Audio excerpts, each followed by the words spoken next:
बिस्मिल्लाहिर्रहमानिर्रहीम। अस्सलाम वालेकुम स्टूडेंट्स। आज की वीडियो में हम 5.3 centripetal force and centripetal acceleration को डिस्कस करेंगे। तो पहले सेंटीपिटल फोर्स के बारे में जो है वो देखते हैं कि सेंटीपिटल फोर्स क्या चीज़ है। देखें, एक जनरल सी बात यह है कि जब भी आपका ऑब्जेक्ट सर्कुलर पाथ के ऊपर मूव करता है तो वो खुद ब खुद कभी भी मूव नहीं करेगा, कोई ना कोई फोर्स उस ऑब्जेक्ट के ऊपर एक्ट कर रही होगी जिसकी वजह से आपका ऑब्जेक्ट जो है वो सर्कुलर पाथ में मूव करेगा। सही, तो ऐसी फोर्स जो कि आपके ऑब्जेक्ट को सर्कुलर पाथ के अंदर मूव करवाएगी, that is called the centripetal force. जैसे हम लोग यहां पर लिख रहे हैं, the force that keeps the object to move in a circular path is called the centripetal force. Right, जैसे आपको ये डायग्राम में दिखा रहा हूं कि मैंने एक जो है वो एक होल्ड किया हुआ एक ऑब्जेक्ट को और वो क्या कर रहा है, सर्कुलर पाथ के अंदर घूम रहा है। सही, तो देखिए यहां से मैंने फोर्स अप्लाई करने की वजह से क्या हो रहा है, इसके अंदर सेंटीपिटल फोर्स जनरेट हो रही है जिसकी वजह से आपका ये ऑब्जेक्ट सर्कुलर पाथ में घूम रहा है। अगर मैं ये इसके ऊपर फोर्स अप्लाई नहीं करूंगा तो आपका ऑब्जेक्ट वर्ड यानी कि लीनियर डायरेक्शन के अंदर जो है वो ट्रैवल कर जाएगा। सही, तो सेंटीपिटल फोर्स बेसिकली एक ऐसी फोर्स है जो कि आपके ऑब्जेक्ट को सेंट्रल पाथ के मतलब सर्कुलर पाथ के ऊपर मूव करवाती है, that is called the centripetal force. Centripetal force को सेंटर सीकिंग फोर्स भी कहा जाता है, जिसका मतलब होता है कि आप हमेशा सेंटर की तरफ जो है वो कॉन्सेंट्रेट करेंगे। सही, तो the force that keep the object to move in a circular path is called the centripetal force. Right, it is a vector quantity. ये हमारे पता है कि फोर्स है तो वेक्टर क्वांटिटी है and it is always directed towards the centre of the circle. अभी मैंने आपको बताया कि सेंटीपिटल फोर्स को कहा जाता है centre seeking force. Centre seeking force का बेसिक मीनिंग ये है कि आपका जो ऑब्जेक्ट है वो हमेशा डायरेक्टेड टुवर्ड्स द सेंटर होगा। सही, नेक्स्ट हमारे पास क्या है, if an object is move in a circular path there must be the force acting on it to change its direction. देखिए, जब भी आपका ऑब्जेक्ट जो है वो सर्कुलर पाथ में मूव करेगा तो कुछ ना कुछ कहीं ना कहीं कोई ना कोई ऐसी फोर्स उसके ऊपर एक्ट करेगी जो कि उसकी डायरेक्शन को चेंज कर देगी। यानी कि यहां से अगर ये आउटवर्ड जाने की कोशिश करेगा तो फोर्स लगेगी तो उसकी डायरेक्शन क्या हो जाएगी, चेंज हो जाएगी। सही, तो बेसिकली ये जो फोर्स हमारे पास लग रही है that is called the centripetal force. Right, तो according to Newton second law of motion F equals to ma, तो अगर मैं सेंटीपिटल फोर्स की बात कर रहा हूं तो सेंटीपिटल फोर्स के रिएक्शन में मेरे पास एक एक्सेलरेशन जनरेट होगा, that is called the centripetal acceleration, जिसकी बात अभी हम लोग जो है वो इसी वीडियो के अंदर आगे जाके करेंगे। राइट, तो एग्जांपल्स हमारे पास क्या हो जाएंगी। देखिए, एग्जांपल्स कुछ मैं आपको यहाँ पर भी शो कर रहा हूँ। देखिए, यहाँ आपके पास ये जो एक प्लेयर है जो कि क्या कर रहा है, एक बॉल को इस तरीके से घुमा रहा है, स्पिन मोशन करवा। तो बेसिकली स्पिन मोशन करने के लिए इसने देखें यहाँ से होल्ड किया वैसे ऑब्जेक्ट को, अगर ये होल्ड नहीं करेगा तो ये कभी भी आपका ऑब्जेक्ट जो है वो सर्कुलर पाथ में मूव नहीं करेगा। तो spinning of a ball on a string और थ्रोइंग अ लैसो। सही, यानी कि ये आपके पास जो एक गेम होता है जिसमें आप जिसको थोड़ा सा स्विंग करके आप इसको फेंकते हैं। राइट, सेकेंड वाला हमारे पास क्या है, टर्निंग ऑफ अ कार। देखें, जब आपके पास ये आपको ये देखें कार टर्न होती हुई नजर आ रही है तो कार को जो है हम क्या करते हैं, थोड़ा सा बेंड करवाते हैं। सही, यानी कि सॉरी रोड को हम लोग थोड़ा सा क्या करते हैं, बेंड करते हैं ताकि आपका जो है ऑब्जेक्ट जो है वो कहाँ जाए, उसका मतलब वेट कहाँ एक्ट करे, towards the centre of the circle. यानी कि अगर आपका जो है वो ऑब्जेक्ट जो है वो सेंटर ऑफ द सर्कल में एक्ट करेगा तो सेंटीपिटल फोर्स आ जाएगी और ये आपकी कार जो है यहाँ से इजीली जो है वो टर्न कर जाएगी। अदरवाइज अगर आपके पास सेंटीपिटल फोर्स नहीं होगी तो आपकी ऑब्जेक्ट को टर्न करने में मुश्किल होगी। सही, तो इसका मतलब ये है कि यहाँ पर भी हमारे पास जो है वो अगर हमें कार को इन अ सर्कुलर पाथ रोटेट करवाना है, यानी कि हमने यहाँ से जो है वो इस तरीके से टर्न करवाना है, तो इसके लिए भी हमारे पास सेंटीपिटल फोर्स की रिक्वायरमेंट होती है। राइट, ये आपको एक ट्रेन नजर आ रही है। देखें, ये हमारे पास जो है वो एक सर्कुलर पाथ बना हुआ है, तो इसका भी वेट कहाँ एक कर रहा है, डाउनवर्ड डायरेक्शन में कर रहा है, यानी कि सेंटीपिटल फोर्स यहाँ पर एक करे जिसकी वजह से ये क्या करेगा, इस तरह सर्कुलर पाथ के अंदर मूव करेगा। इसी तरीके से देखें अर्थ के ऊपर सेंट जो है वो सेंटीपिटल फोर्स अप्लाई करा जिसकी वजह से आपका अर्थ जो है वो एक ऑर्बिट के अंदर ट्रैवल कर रहा है। तो ये हमारे पास हैं कुछ एप्लीकेशंस ऑफ सेंटीपिटल फोर्स। यहाँ हम लोग कुछ जो है एग्जांपल्स को देख लेते हैं। Moon revolve around the earth है, sorry around the earth because of centripetal force in terms of gravity is acting on it. यानी कि अर्थ जो है मून के ऊपर ग्रेविटी एक्ट करता है, यानी कि ग्रेविटेशन फोर्स एक्ट करवा रही है जिसकी वजह से आपका जो मून है वो रेवोल्यूशन कर रहा है अराउंड द अर्थ। तो वो जो बेसिकली ग्रेविटी है वो क्या है, हमारे पास सेंटीपिटल फोर्स के तौर पर एक्ट कर रही है। सेकंड हमारे पास क्या है, earth and other planets revolve around the sun due to the centripetal force applied by the sun. Sun क्या कर रहा है, तमाम और प्लैनेट्स के ऊपर जो है वो सेंटीपिटल फोर्स अप्लाई कर रहा है, दैट्स वाई प्लैनेट्स क्या कर रहे हैं, उसके अराउंड रिवॉल्व कर रहे हैं, अदरवाइज फिर क्या करेंगे, वो आउट ऑफ द सर्कल निकल जाएंगे। The revolution of an electron is due to the centripetal force applied by the neutron. ये न्यूट्रॉन नहीं है, न्यूक्लियस है। तो बेसिकली बात ये है कि जब इलेक्ट्रॉन आपका जो है वो रिवॉल्व करता है अराउंड द न्यूक्लियस, तो किस वजह से न्यूक्लियस के अराउंड रिवॉल्व करता है? Because of the electrostatic force. तो वो जो इलेक्ट्रोस्टैटिक फोर्स है बेसिकली वही आपके पास क्या कर रही है? सेंट्रीपिटल फोर्स के तौर पर एक्ट कर रही है। सही, तो ये हमारे पास है सेंट्रीपिटल फोर्स। इसके बाद हम लोग चलेंगे नेक्स्ट टॉपिक के ऊपर, that is called the centripetal acceleration.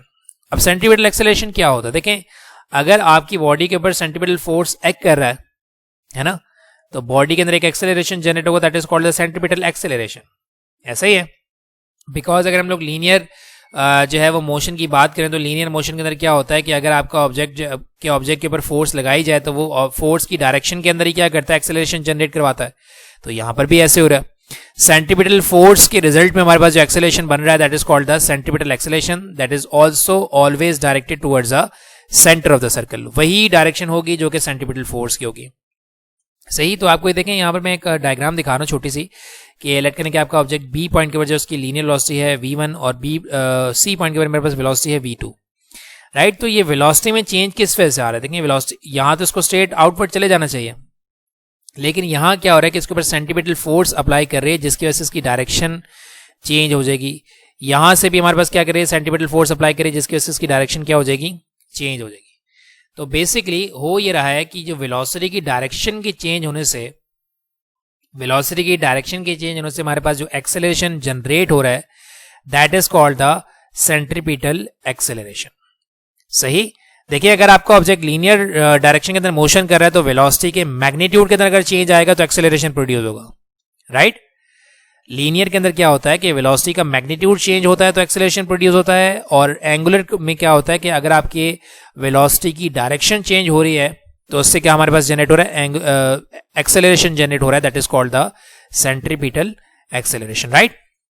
अब देखें, यहां से आपको देखें वेलोसिटी की डायरेक्शन यहां नजर आ रही है, लेकिन आपका ऑब्जेक्ट फिर भी सर्कुलर पाथ में मूव कर रहा है, यानी कि आपकी वेलोसिटी की डायरेक्शन चेंज हो रही है due to the centripetal force. तो इस वेलोसिटी की डायरेक्शन के चेंज होने का मतलब यह है कि आपके ऑब्जेक्ट के अंदर एक एक्सेलरेशन जनरेट हो रहा है, that is called the centripetal acceleration. देखें, the change in the direction of the velocity of a body produces an acceleration in it which is always directed towards the center of the circle. Such acceleration is called the centripetal acceleration. सही, तो understood सी बात ये है कि अगर आपकी velocity के change होने से एक्सेलरेशन प्रोड्यूस हो रहा है तो वो हमारे पास कौन सा होगा? सेंट्रीपिटल एक्सेलरेशन होगा। सही, और अगर वेलोसिटी के मैग्नीट्यूड के चेंज होने से एक्सेलरेशन प्रोड्यूस होगा तो वो हमारे पास क्या होगा? लीनियर एक्सेलरेशन होगा।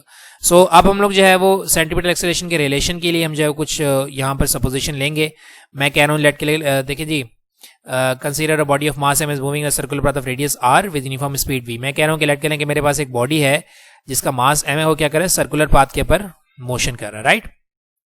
और इसकी वेलोसिटी जो है, यानी जो यूनिफॉर्म मोशन का मतलब ये है कि जो सर्कुलर पाथ के ऊपर मोशन कर रहा है जो ऑब्जेक्ट, उसकी स्पीड जो है वो यूनिफॉर्म है, यानी कि कांस्टेंट स्पीड है, राइट। मैं कह रहा हूं कि let at point A at time t1 velocity of a body is v1। यहां इस, अच्छा ये b पॉइंट, सॉरी इसको पॉइंट को लेट पॉइंट b कर लीजिएगा। इस पॉइंट के ऊपर मेरे पास जो velocity that is v1, and at point b at time t2 velocity of the body is v2। Let करें कि यहाँ c पॉइंट के ऊपर मेरे पास वेलोसिटी क्या हो जाएगी? v2 हो जाएगी। तो वेलोसिटी की डायरेक्शन के चेंज होने में मुझे कुछ ना कुछ टाइम लगेगा, राइट। तो ये मेरे पास जो a पॉइंट के ऊपर मेरे पास जो टाइम इंटरवल है इसको मैंने रिप्रेजेंट कराया हुआ है t1 से, और मेरे पास जो b पॉइंट के ऊपर जो टाइम है इसको मैंने रिप्रेजेंट करवाया हुआ है v2 से। सही, तो अब हम क्या कह रहे हैं कि वेलोसिटी की डायरेक्शन के चेंज होने से एक्सेलरेशन बन रहा है, तो इसका मतलब ये है कि मुझे एक जो है वो सपोजिशन एक और लेनी पड़ेगी कि मैं क्या करूंगा कि ये जो मेरे पास वेलोसिटी है, लेट करने कि ये v1 जो है, v1 और v2 के लिए मैं क्या करूंगा? एक ट्राइंगल अलग से ड्रॉ कर लूंगा, क्योंकि इसी ट्राइंगल से मेरे पास एक्सेलरेशन आ सकता है, बिकॉज इसी ट्राइंगल में क्या है मेरे पास? Change in the direction of velocity, जो कि आपके सेंट्रीपिटल एक्सेलरेशन को बनाएगा। दैट्स वाई हमें क्या करना होगा? हमें इन वेलोसिटीज के लिए अलग से ट्राइंगल बनानी होगी। तो मैं ये कहूंगा, let us now draw a triangle PQR such that PQ is parallel and equal to v1। यानी मैं क्या करूंगा? एक साइड बनाऊंगा ट्राइंगल की PQ जो कि पैरेलल होगी, यानी कि इसकी डायरेक्शन वही होगी जो v1 की डायरेक्शन है, और v1 के मैग्नीट्यूड जितना ही इसका क्या होगा? मैग्नीट्यूड होगा, right. And PR is parallel and equal to v2। और मैं एक और जो है वो ये जो v2 है इसकी डायरेक्शन में मैं क्या करूंगा, एक पी आर का जो है वो साइड्स बना लूंगा और मैं कहूंगा जी कि ये पी आर का मैग्नीट्यूड वही है जो कि v2 का मैग्नीट्यूड है, right. We know that the speed is uniform, so v1 equals to v2 equals to v, यानी कि हमें पता है कि v1 का मैग्नीट्यूड v2 का मैग्नीट्यूड दोनों का मैग्नीट्यूड क्या है, सेम है।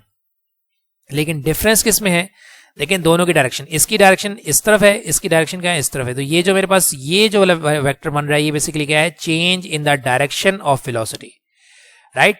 तो मैं कह रहा हूं कि uniform, so v1 equals to v2 equals to v, but the direction of velocity is changes, that is del v equals to v2 minus v1 as shown in figure. Basically इसी direction के change होने से ही तो हमारे पास acceleration बन रहा है ना, ये तो हम लोगों ने कहा था।